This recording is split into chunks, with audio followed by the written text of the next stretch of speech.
Wow, what a pleasure it is to see all of you here tonight. My name is Dr. Stephen Scoltetti. I'm a member of the faculty here at the University of Mississippi, where I serve as director of the Declaration of Independence Center for the Study of American Freedom. Because that's such a long title, I just refer to it as the Declaration Center for short. But as you can tell from the title, the mission of the Declaration Center is actually very straightforward. It's to ensure that students and faculty and members of the Mississippi community have an opportunity to study the tradition of American liberty in an academic and well-informed way. The Declaration Center is doing a lot of things to try to create those opportunities for students. The Declaration Center supports a Freedom Studies minor as well as Freedom Studies classes. We also offer a Freedom Studies scholarship, and we're working very hard to match talented students for opportunities around the country as well. For faculty, we're now starting a faculty research forum, and we will be offering faculty research grants in the not too distant future. And then finally, for the public, we are going to be offering a weekly kind of discussion group, details of which will be announced soon. And then finally, we put on public lectures like the one we're offering today. And I'll be allowing someone else to properly introduce our speaker tonight, but I do just want to publicly say first, thank you so much, Glenn, for being here. It's a pleasure and an honor. What marks today's lecture is somewhat unique and special is that we're offering this lecture as part of Constitution Day. And what is Constitution Day? The U.S. Department of Education website puts it this way, quote, "This day commemorates the September 17th, 1787 signing of the United States Constitution. Each educational institution that receives federal funds for a fiscal year is required to hold an educational program about the U.S. Constitution for its students." Now, the Declaration Center is happy to help the University of Mississippi undertake this commemoration. But I'm sure there will be some people out there who might object. They'll say something like, this sort of event isn't academic. The Declaration Center is just doing a commemoration that's ideological. And that's an interesting claim, and I do just want to say something about it. In fact, let's just pause for a moment to see what passes for some genuine academic, non-ideological analysis. Take, for example, law professors Ryan Doeffler of Harvard and Samuel Moyn of Yale, who recently published an article calling for the Constitution to be, quote, radically altered, and who argued that we must, quote, reclaim America from constitutionalism. Well, there we go. That's apparently the sort of position that counts as academic and non-ideological. Or consider Georgetown University Law School professor Rosa Brooks, who recently argued that we should be, quote, reimagining freedom and this American story in a way that is more revolutionary than what our founders actually put down on that little piece of paper, end quote. So there we go. That's what counts as academic and non-ideological. So here's what I'd like to submit to all of you. If calling for the Constitution to be radically altered is academic and non-ideological, and calling for something more revolutionary than the founders' little piece of paper is academic and non-ideological, then surely there's no reason that the Declaration Center cannot, in good faith, ask all of you to entertain some reasonable alternatives, such as, for example, that the Constitution should be preserved rather than radically altered, or that its liberties and guaranteed freedoms should not be reimagined, but rather embraced and extended. So it's in this spirit of open-minded investigation and exploration of deep and interesting possibilities that the Declaration Center is happy to welcome everyone to this year's commemoration of the signing of the U.S. Constitution. Okay, and now, in order to give a proper introduction to tonight's speaker, let me turn things over to Dr. Ted Richards. Go ahead and come up here, Ted. Ted is a recent graduate of Claremont Graduate University. He's a postdoctoral research fellow here at the Declaration Center, where I'm thrilled he's teaching a section of Freedom Studies 101. And he's also currently working on a book that deals with the impact that Shakespeare had on Abraham Lincoln. So let's give Ted a great round of applause and welcome him.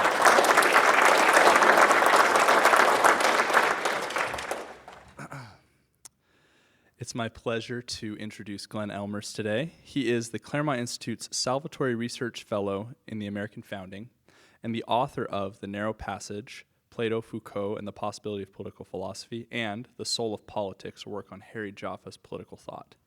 Both are out through Encounter Books. Earlier in his career, Glenn worked on the Nuclear Regulatory Commission. And finally, Glenn graduated with his PhD from my alma mater, Claremont Graduate University. I've worked with Glenn at Claremont for a couple of years now on a project called the Telos Academy. We've worked together teaching people about political philosophy and the American tradition, these different things. And we've had a very good time, and we've become good friends as a result of this. Glenn is a brilliant thinker on political philosophy and particularly incisive on the question of the crisis of the West and as it applies to America. So we're very lucky to have him here today, and let's give him a warm welcome.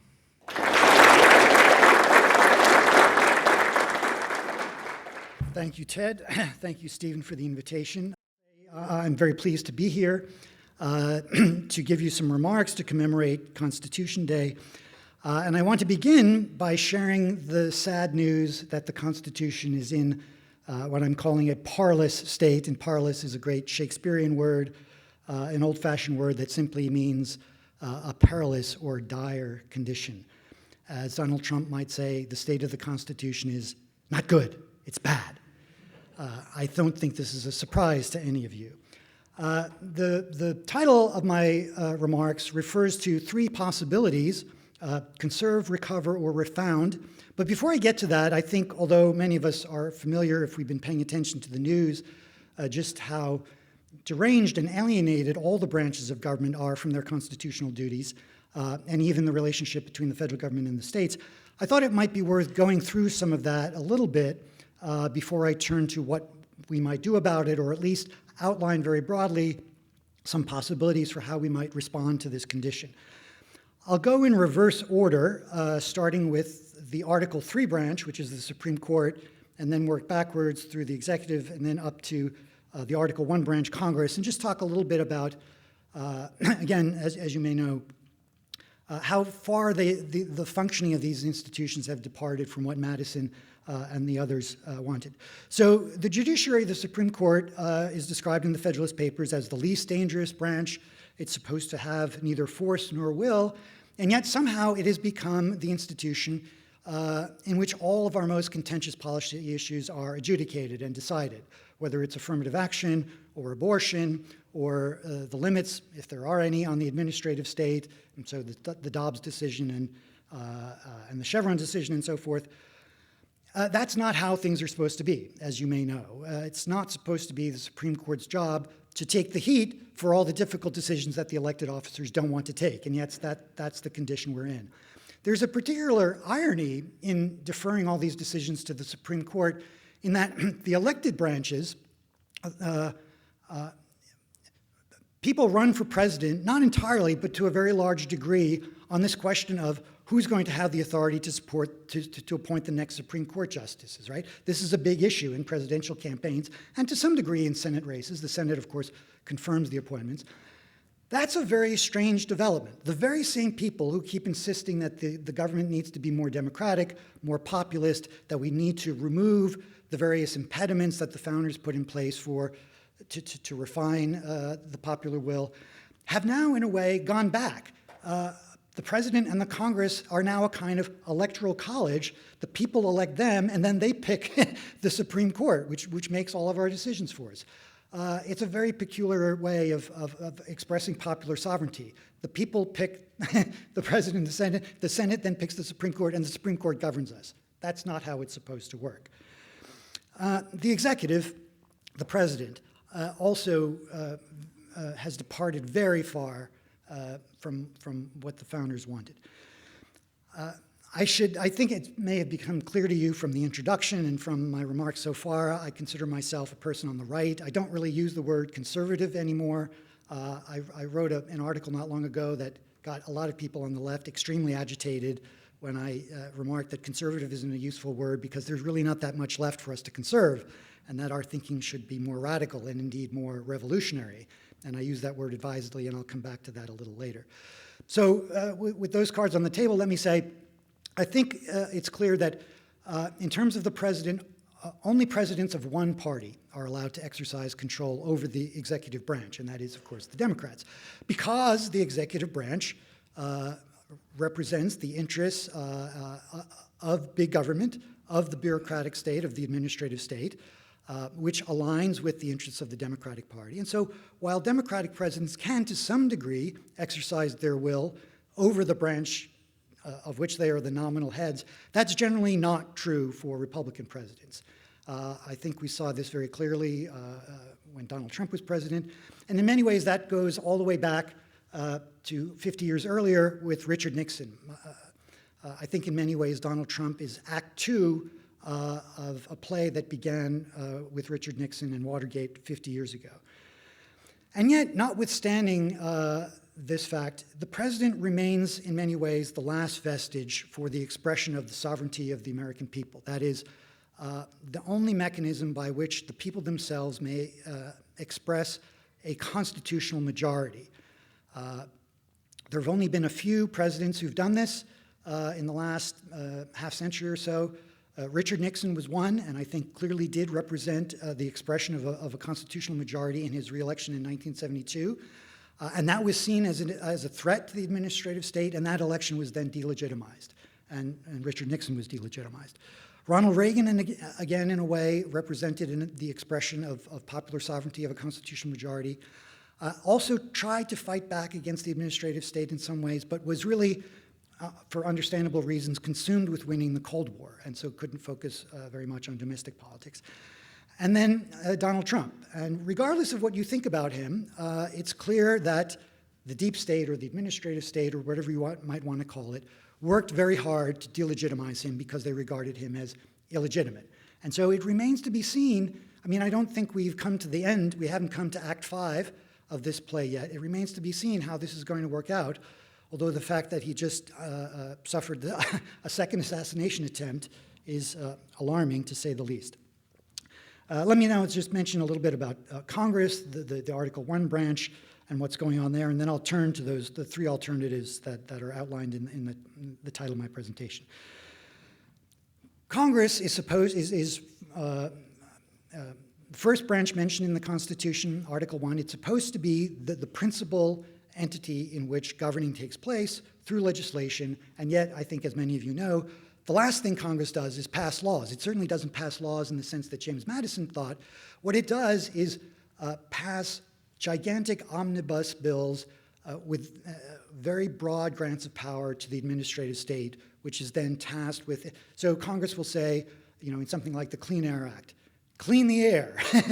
And then the EPA and a variety of other agencies then are given administrative and regulatory power to do that in a way that very much loses any connection with the consent of the governed. It's not legislation in the sense that the founders understood. Congress, in a way, still is the first branch of government in the sense that it's still, if any part of the federal government still exercises control over the bureaucracy, it is Congress, but not the Congress as a whole.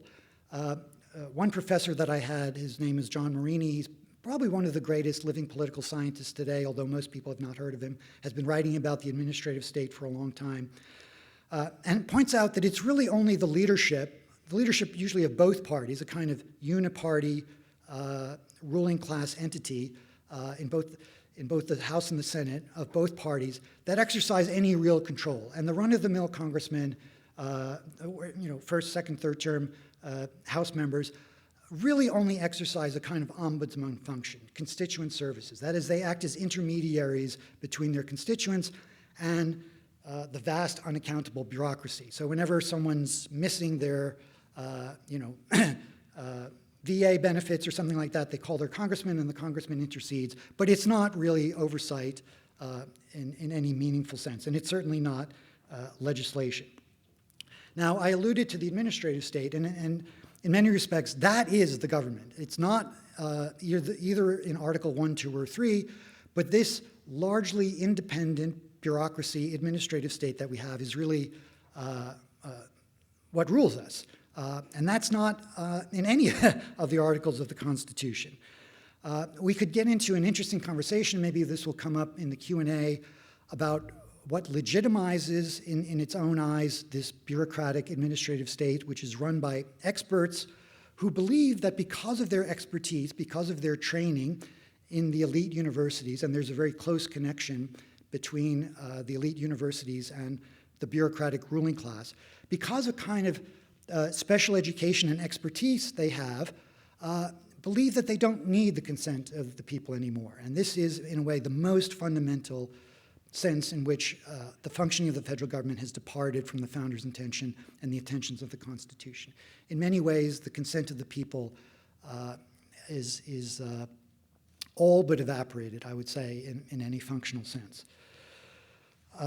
And then the last entity I would mention is the states. And if there is some ground for hope, it may be in the possibility that the states will reassert their, and the states do have many prerogatives under the framers' understanding. Most ordinary day-to-day things were to be decided at the state and local level. Health, welfare, and morals, to use the old phrase, were supposed to be done at the local and state level. The federal government was supposed to be confined to certain great national objects, especially foreign policy, the economy, and a few other things. That's now, of course, deeply inverted. And it is still possible that in a few places where there are good governors and good legislatures and some willingness to fight back, that if the states, especially if they work in combination, can push back and can try to check the federal government. But that has yet to happen, although I think it is possible that it could happen. And one of the things the Claremont Institute is doing is working with many of the red states to try to develop some strategies for doing that. All right, so that's just a brief overview of how all the branches of government have become, in a way, deranged and have departed from the original intentions of how the Constitution was supposed to work. I'm going to turn now to the three possibilities I mentioned, which are in the title of my presentation: conserve, recover, or refound.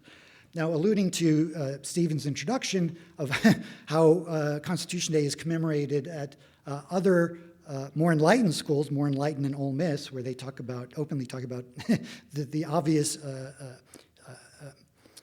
pointlessness of the Constitution, I'm leaving out what is in a way the fourth possibility, which is the trajectory we're on now, which is to simply ignore the Constitution, to pretend that it doesn't matter, or to openly attempt to replace it. If things keep going the way they're going, that seems to be the path that we're on. And so the three alternatives I'm proposing are deviations or alternate trajectories in which we might recover the principles of self-government. Now, how we got onto this current trajectory, how all of the institutions of the federal government became so alienated from their original functions is a long story. It goes back to Woodrow Wilson and the progressives, many of whom studied in Germany, studied something called German state theory, and brought back to the United States a new form of political science, a new understanding of the purposes of government. And very explicitly, Woodrow Wilson, among others, was very explicit about this. They wanted to overturn the founders' political philosophy. They wanted to overturn the founders' social compact theory. They rejected the idea of equal natural rights as the foundation of just government. And they wanted to implement, on the basis of a new political science based in Germany, coming out of the philosophy of people like Hegel, a new understanding of political science. And that's been very effective. And that's, in a way, what we're living with today. And that means I don't agree with some people on the right, such as Patrick Deneen, and some people on the new right, the online right, the dissident right, whatever you might call it, who think that all of our problems are directly traceable to the founders, that liberalism and the Enlightenment is the source of our problems, and therefore we should just chuck out the principles of the founding. Equality and natural rights are the problem rather than the solution. I don't agree with that.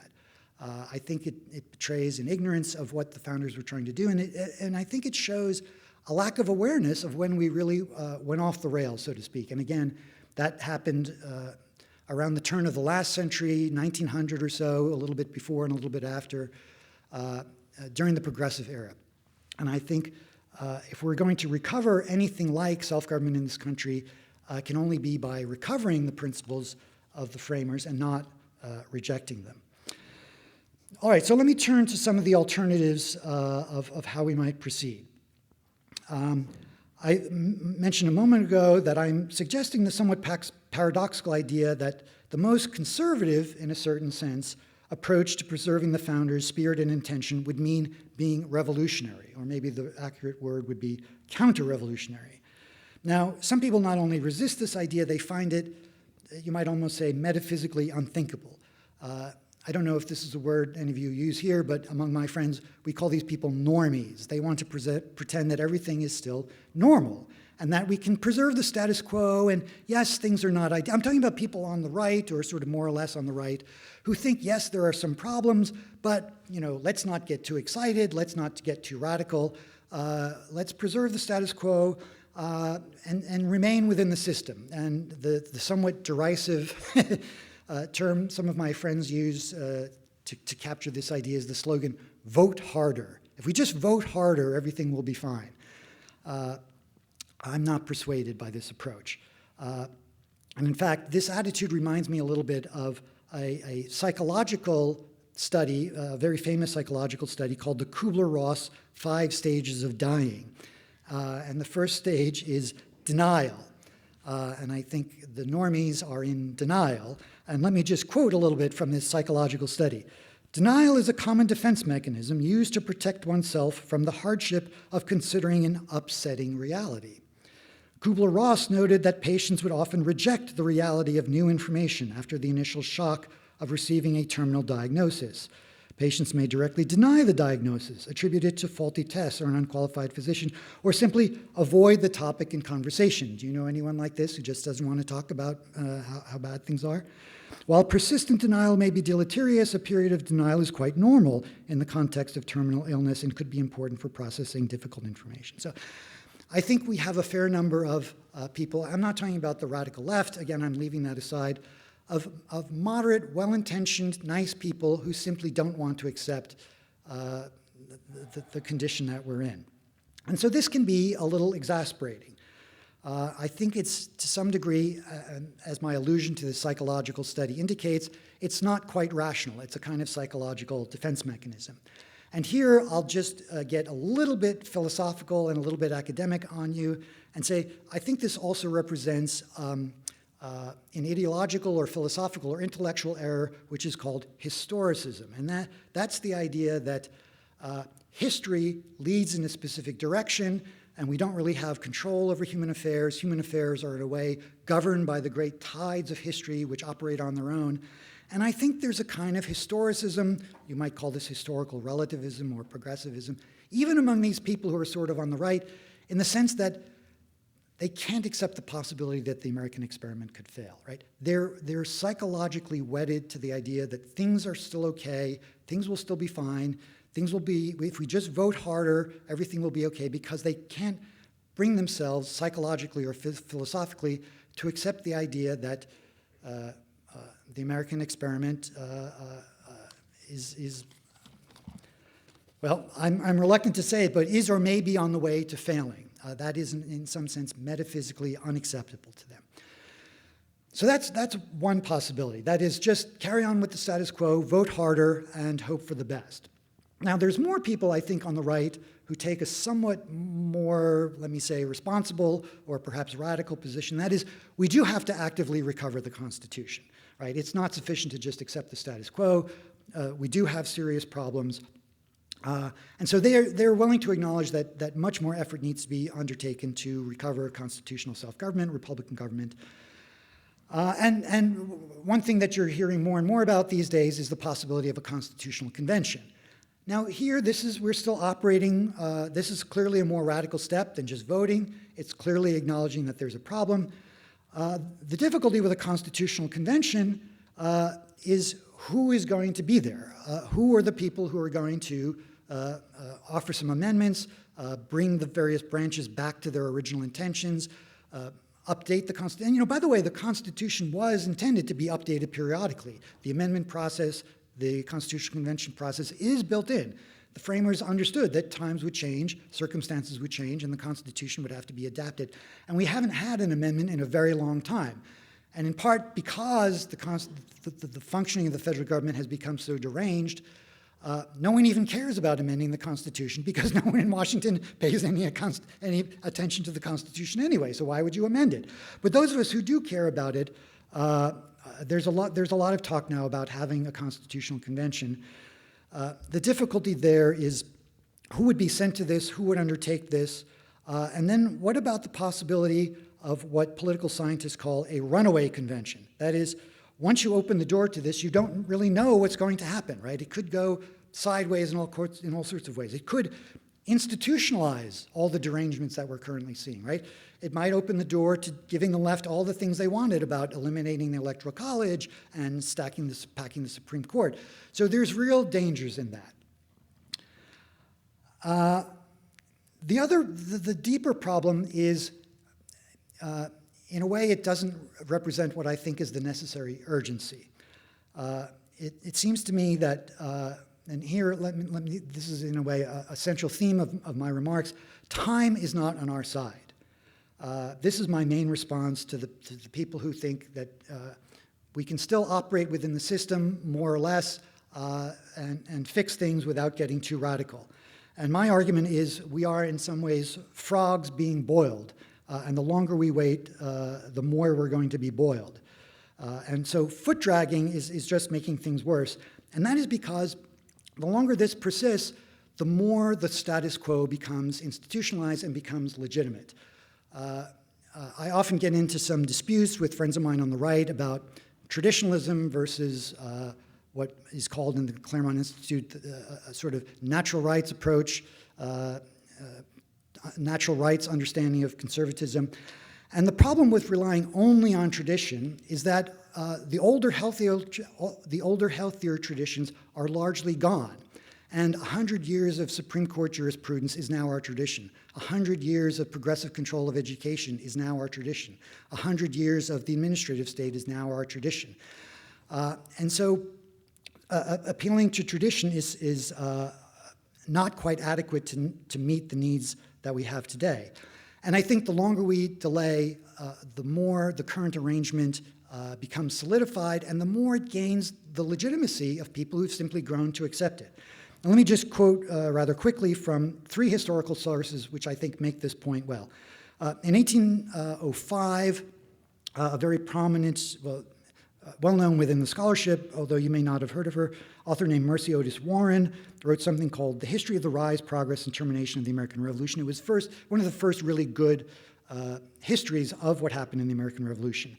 And she writes, Richard Henry Lee was the first who dared explicitly to propose that this decided measure, that is, independence in 1776, on which such huge, mighty consequences hung, could no longer be delayed. That is, so one of the big issues in 1776 in the question of revolution was whether to keep negotiating with Great Britain or to just finally make a decision that independence and war were no longer avoidable. And Warren continues, the timid trembled at the idea of final separation. The disciples of passive obedience were shocked, and the enemies to the general freedom of mankind were incensed to madness.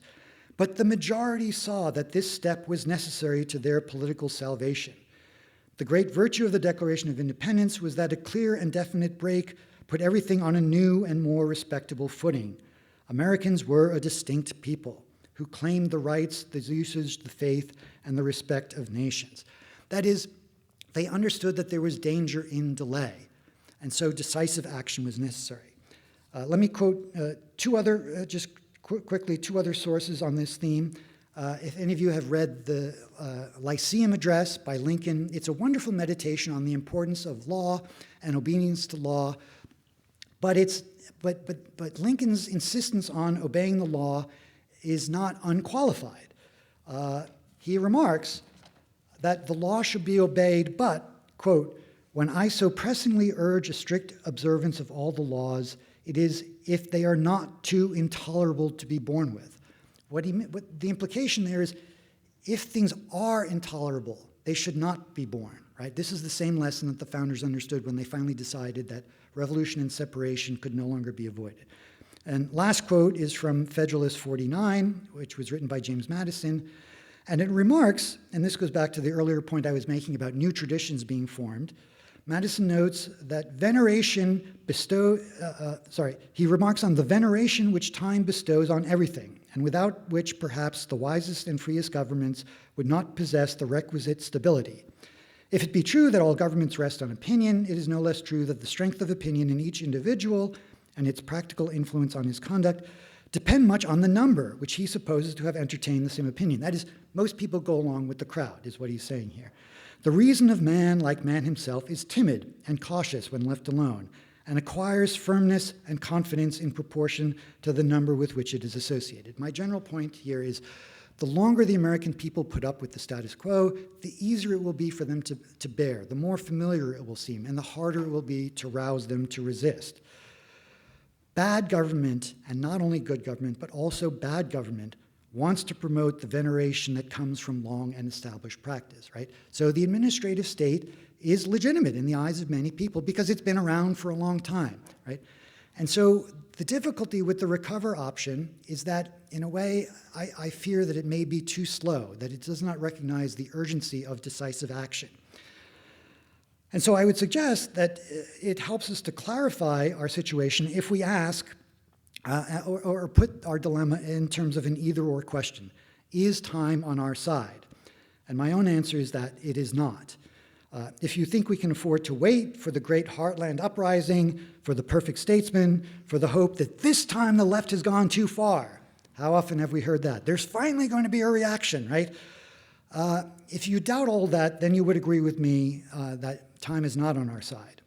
The longer the regime stays in power, the longer we allow the militarizing of the Justice Department, the blatant partisanship of the National Security Administration, the longer we accept the public-private censorship regime, the two-tier justice system, the more we allow the American people to accept all this as normal, and the harder it will be to rouse them to action.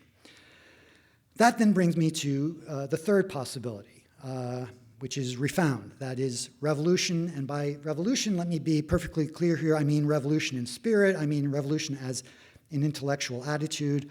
I am emphatically not advocating any kind of violence against the federal government.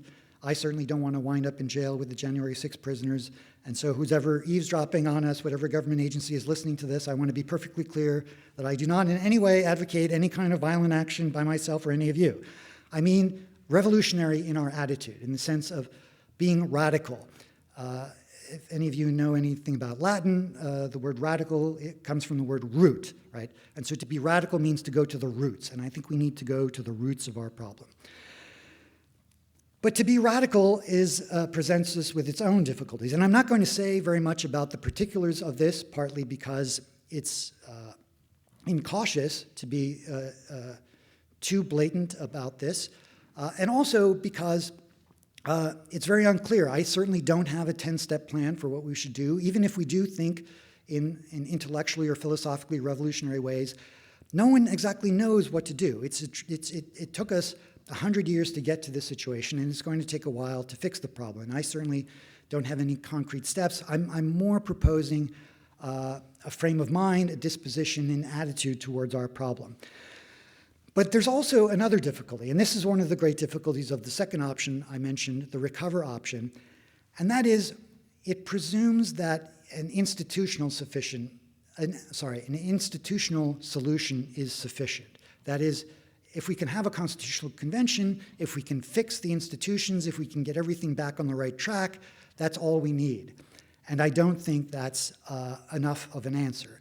We have what I would call a Federalist II problem. And if any of you know Federalist II, that is one of the numbers written by John Jay, who wrote a handful of the Federalist Papers. And I captured this on my phone because I didn't feel like writing it all out. But in Federalist II, John Jay is talking about some of the great blessings the United States has, which is going to allow Republican government to succeed. And Jay writes, "With equal pleasure, I have often taken notice that Providence has been pleased to give this one connected country to one united people, a people descended from the same ancestors, speaking the same language, professing the same religion, attached to the same principles of government, very similar in their manners and customs, and who by their joint counsels, arms, and efforts, fighting side by side throughout a long and bloody war, have nobly established general liberty and independence. If any of you know anything about the Federalist Papers, you may be familiar with Federalist 10, which talks about a diversity of interests, a multiplicity of interests. And that was important to the founders. We need to have a manufacturing interest. We don't want to be too homogenous. We want to be a large, multifarious, dynamic economy. But a diversity of interests, as my teacher, Charles Kessler, who's also Ted's teacher, one of the great living scholars in the Federalist Papers, has pointed out, a multiplicity of interest does not mean the same as a multiplicity of opinions. And what Jay is saying in Federalist 2 is, while we may all have different interests, we must all have the same opinion, at least on the fundamentals of the government. We all have to agree on human equality, that our rights come from God and not government, that we are by nature equal, that just government only comes from the consent of the governed, that we must have the rule of law in which all people are treated equally before the law. And if we do not have agreement on those principles, nothing else is going to work, right? Self-government only works when there is common opinion about the principles of self-government. And that, I think, is perhaps the greatest problem we have in recovering constitutionalism. We can change the institutions, but can we recover the character, the habits, the virtues that make self-government possible? Because even the greatest constitution cannot work unless the people have the virtues and habits that will make it work. And so I think I'm approaching the end of my time. I'll stop there and just make two other remarks. One is, so I've just got a couple more minutes. One is I had a little informal discussion with some students earlier in the day, and we had a little discussion about prudence. And prudence is an underappreciated and not very well understood virtue these days, but it's very important. It plays, the word and the concept plays a very important role in the Declaration of Independence. And when I talk about being revolutionary, again, in spirit or attitude, that can only be with the accompaniment of prudence. And that is, prudence is understanding the right thing to do in the right way at the right time. It means not acting recklessly. It means not acting precipitously. A good friend of mine named Mike Anton, who some of you may have heard of, is always going around saying, don't give the regime an excuse to crack down. That's the first thing they want, right?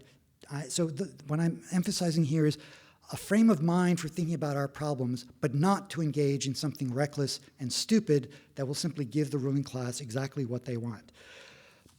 That's number one. Number two is my remarks here, again, are not to offer a plan of action, but to help us think clearly, because thought must always precede action. And if we think clearly, then perhaps we can act prudently. Now, if my remarks seem to you a little bit black-pilled, and not everyone may know what that's a phrase from popular culture. It means very cynical, very pessimistic, and I don't mean to seem overly cynical and pessimistic. So I'll end with a remark that I almost always make when I talk on this subject, which is the left is wrong about two important things, and it gives me hope, and I think it should give all of you hope. One is they reject human nature, but they're wrong about that. There is a human nature. No matter what sort of crazy things people may decide to do to their small children, genital mutilation in the name of sexual freedom for small children, no matter what they may do to try to overcome or reject human nature, they ultimately will fail, because human nature is a fact, and it remains, and any political effort, any ideological effort that contradicts human nature will ultimately fail. Now, it may take a while. The Soviet Union, for example, was a tyranny that rejected human nature, and it lasted for 70 years. But it would and will always fail because human nature can't be changed. And the second error the left makes is to assume that progress is on their side. That is, they assume that history moves in a linear direction and favors them, and that by being on the right side of history, they are naturally going to win. And I don't believe that. I don't think anything is determined. I don't think history has a direction. I believe rather that human freedom decides what the future will hold. And so as long as we believe in human nature, as long as we believe that history is not determined, and rather that human choice and human action determines our future, there's always the possibility for hope. Winston Churchill in 1940, at one of the bleakest moments in British history, faced his war cabinet, who wanted to basically negotiate with Hitler, and stirred them to action, and persuaded them that if they fight, they could win. The possibility for noble action is always present, and even in the darkest hour of British history, when everyone wanted to surrender, Churchill reminded his colleagues that human freedom and noble action may always prevail, and lo and behold, contrary to all expectations, the United States entered the war, Nazi Germany was defeated, and Britain did prevail, contrary to every intelligent prediction at the time.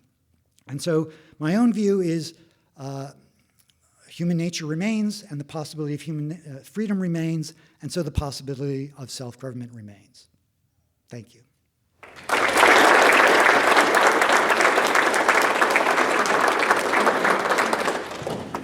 Right, so for those people who are sort of in denial and don't want to accept how serious things are, what can people, especially young people, do to sort of persuade them?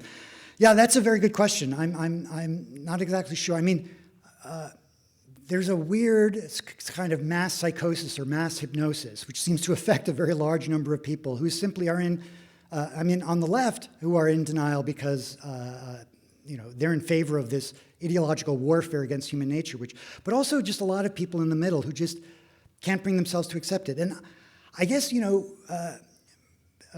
be factual. I mean, that's one thing. But a friend of mine likes to say, my feelings don't care about your facts, right? Part of the problem with the right is we think that rational argument can persuade people. But if you remember what I said about that, the psychological phenomena of being in denial is a lot of people are not in fact rational, and they don't make their decisions based on reason. And so in a way, you sometimes do have to appeal to their emotions. Now, I don't know what that means, but it's always a delicate balance. Rhetoric is, the great Greek philosopher Aristotle wrote a wonderful book on rhetoric where he said it's always a mixture of reason and passion, right? And so part of it is making a human connection to people, right? So if you just lecture someone and say, you're an idiot, why don't you see this? That's probably not going to get very far. For a lot of people, if you give them facts and figures, that might help. A lot of people, that's not going to make any difference because their feelings are more important to them than facts. But if you make a human connection with people, if you befriend them, if you try to connect with them in a human way, that can actually often go very far, right? Because people respond better to a friendly overture, to a friendly conversation, and even all the facts and figures in the world often won't do anything unless you've tried to make a friend with someone. Now, it's very hard. I mean, our politics has become so divisive. I've lost friendships over politics lately. But I think, to the degree that you're going to persuade anyone, try to make a connection with them, and have your best arguments available. But don't be disappointed if all your facts and figures don't get you very far, right? Right, so the question was a reference to frogs being boiled and again about the normies. There's a joke that conservatives, and again, I mentioned earlier that I'm not a fan of that because I don't think conserving the status quo is what we need. We need to think much more radically. And so my joke, which I published in an article, is most conventional conservatives are just liberals who obey the speed limit, right? That is exactly to your point. That is, they don't fundamentally disagree, right? They believe in all the things. They just want to go a little slower. They just want to be a little bit more moderate. So yeah, that's a real problem, right? There's a tremendous amount of people who don't have a fundament. But again, this goes back to the fact that for many people, life is still not bad, right? They're barbecuing and they're watching TV. And taxes are a little high, and there's a lot of sort of craziness out there, and maybe if your pet is getting barbecued, you'll suddenly wake up, right? And so things are becoming more extreme, and people are waking up. And again, not that I want a crisis, but the worse things get, the more people are going to start to come to their senses, and the more things will become clear. So the question is about building parallel institutions, right? So the left has controlled so many of our dominant institutions, popular culture, education, obviously. The questioner mentioned the World Economic Forum. And is there utility in us creating our own institutions, parallel institutions, and not letting the left just control all the major power centers? I think yes and no. One problem is it goes back to something I made in my remarks about time not being on our side. In some of these cases, that's a very long-term project, right? To build a university, right, that's not woke would take 50 years, right, or maybe 10 or 20 years. And I'm not sure how much time we have. Now, on the other hand, I do think at small local levels, that's a great idea, right? So, if the public school system in your neighborhood is really bad, don't just go along with it, right? You're probably not going to change it. So maybe homeschooling, maybe private school, maybe some alternatives. So there are real possibilities, especially at the smaller local level, for building parallel institutions, opting. The other danger, though, is I don't want the opting out that I sometimes hear about from my integralist Catholic friends who say the culture is polluted, the political system is polluted, we just want to withdraw, right? We sort of fall back into our little monasteries. And I don't think that's a solution either. There's a great joke about war. You may not be interested in war, but war is interested in you. And that applies also to politics, right? You may want to opt out. You may not be interested in politics, but politics is interested in you. And I have, again, another unfortunate message to share with you. There is no place to hide where the left will not come looking for you, right? You cannot simply withdraw. Every time conservatives try to withdraw, the left says, oh, you're not allowed to do that. You can't, oh, you don't like Facebook? Create your own social media. Well, someone tried, oh, well, you're not allowed to have server space. You're not allowed to, you're going to be debanked, right? You can't withdraw. That is not an option. Now, creating parallel institutions, opting out in some ways, that's good, as long as it doesn't mean thinking that you can withdraw from politics and pretend that the problem will go away, because that's not the case. That's a very perceptive, so the question, which is very perceptive, by the way, is I remarked that you can't ultimately have a political system that's completely contradictory to human nature. It won't last in the long term. And the questioner said, yes, but what about a system that recognizes human nature but appeals to the worst in our nature, right? Our lowest passions, our greed, our lust. We have a lot of citizens in this country, unfortunately, who are complacent in part because they're living in a way, to be perfectly blunt, in a way that the ancient Greek philosophers would consider almost subhuman, right? Simply stuffing your face with fast food, watching porn, playing video games, completely opting out of society. Plato and Aristotle would have said that's hardly even a human life. And so, in a way, our society has made it too easy to live life at the lowest common denominator, right? To live, to indulge our lowest passions. That is a real problem. On the other hand, again, if there's a crisis, if that life suddenly becomes not so easy, right? If the electricity goes off and you can't watch your digital porn, right? If the fast food companies, suddenly can't deliver your cheap, then it's not so easy to indulge those passions, right? And then nature has a way of bringing out both the worst, but also the best in us, right? A crisis. The greatest statesmen have always emerged in times of crisis, and maybe one reason we don't have. And, there's a lot to like or dislike about Donald Trump. I personally don't think he's quite a Lincoln or a Washington or a Churchill. I think even his greatest admirers would say that. But it may be that he's preparing the way for one. And when the crisis comes, people will recover an understanding of honor. They will recover a manly resistance to tyranny, and a great statesman may emerge. So the problem goes both ways. It's a very perceptive question because yeah, I mean, we are, in a way, indulging our lowest passions. But I think the higher elements are always there, and under the right circumstances, they can come back. Yeah, so the question is about the alphabet soup of agencies in Washington and whether they're illegitimate and how we get away from all of that. Yeah, I would say, 90% of it is illegitimate from Madison's point of view. Most of that should be done at the state level. I'm not a complete sort of retrograde guy who says, nothing has changed. I mean, certainly technology has changed. I spent a little time in Washington working at the Nuclear Regulatory Commission.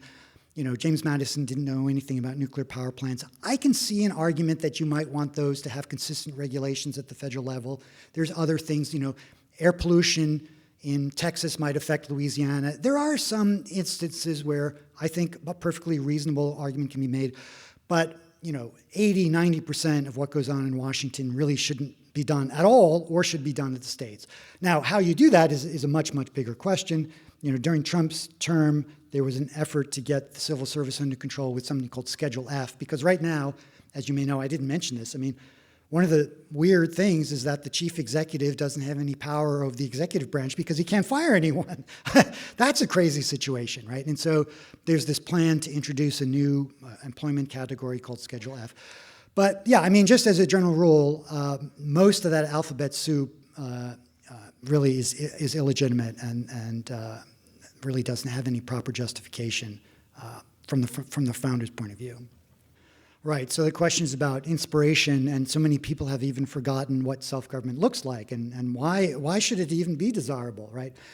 That touches on a good point, and again, a theme I've addressed in other venues, which is I think we've seen lately the bankruptcy of the old conventional sort of Chamber of Commerce GOP attitude where everything should just focus on taxes and regulation, and there used to be a real aversion from establishment Republicans to use any of the language of the left about justice, about equality, about the good life, because they think, well, that's not the business of the government. Let's just focus on this economic stuff. And it seems to me we can see in retrospect what a mistake that was, and that we do need inspiration on our side. And I've often said, the right is never going to succeed unless we can offer a vision of the good life, right? A vision of human happiness, right? What makes life worth living? If we allow the left to control all the language about justice and the good society and what's right and about how society should function and about morality, we're simply ceding all the most meaningful things about human life, right? I mean, the framers were not afraid to talk about justice and happiness and morality. And I think we have to get back to that language, because if our side can't offer a vision of the good life and the good society, how are we ever going to persuade anyone? So that's a good question. Yeah, another good question. So the question is it true that maybe for a lot of people, the things that are going on are so strange and so unbelievable, they don't accept them just because it's so hard to sort of get your head around? I think that's a very good point. I will brag a little bit and say that after the debate, the very first day after, a lot of people were saying, and I think it's true, Trump wasn't really prepared. He doesn't like to prepare. Kamala did much better than expected, and so he won, and so she won and he lost. And I said, well, wait a minute. If people are talking about illegal immigrants eating pets, and that becomes the theme in the meme, that's a win for Trump.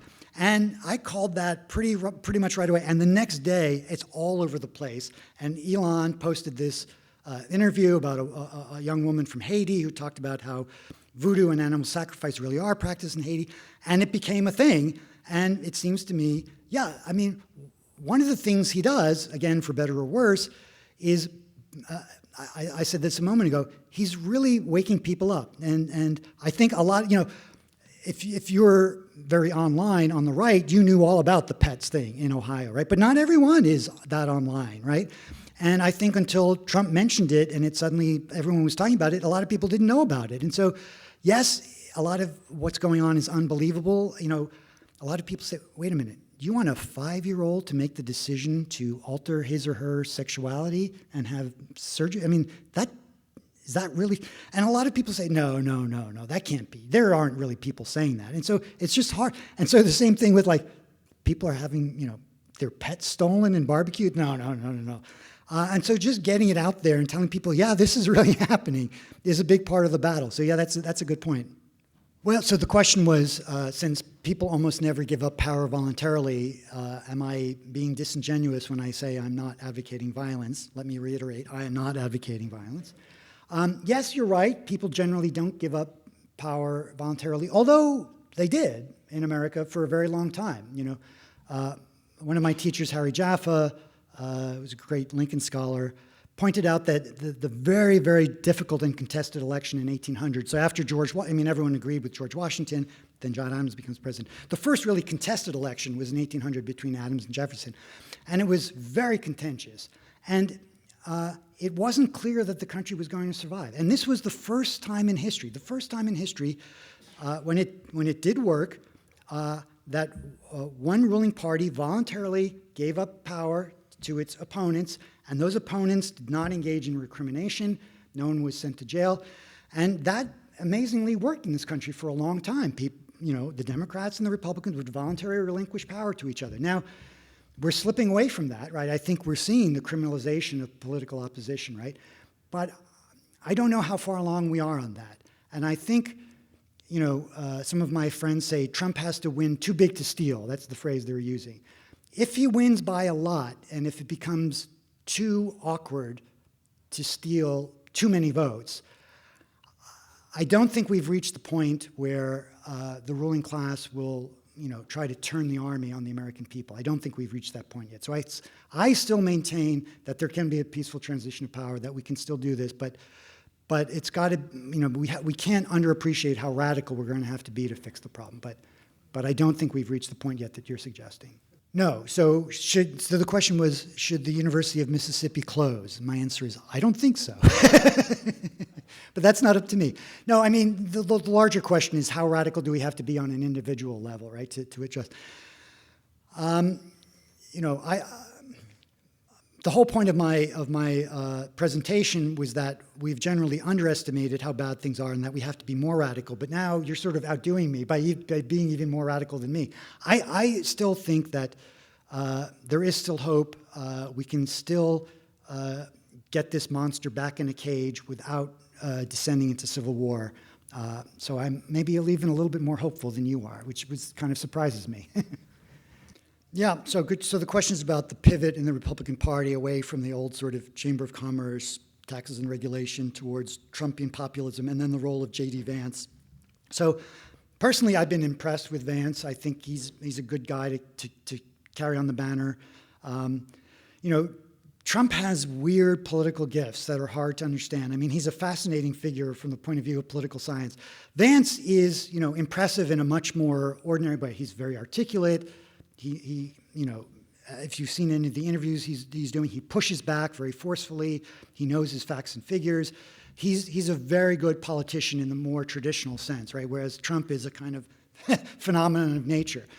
I think we needed that. I think, like you said, I think Trump was very useful in waking people up and kind of breaking the system. I mean, some things needed breaking, and he broke them. But that's probably not a long-term solution. I wouldn't want an endless succession of Donald Trumps. So I think Vance, in a way, going back to some sort of a more normal political conduct, more sort of traditional statesmanship, is an encouraging sign. And so, yeah, I think he's a good successor.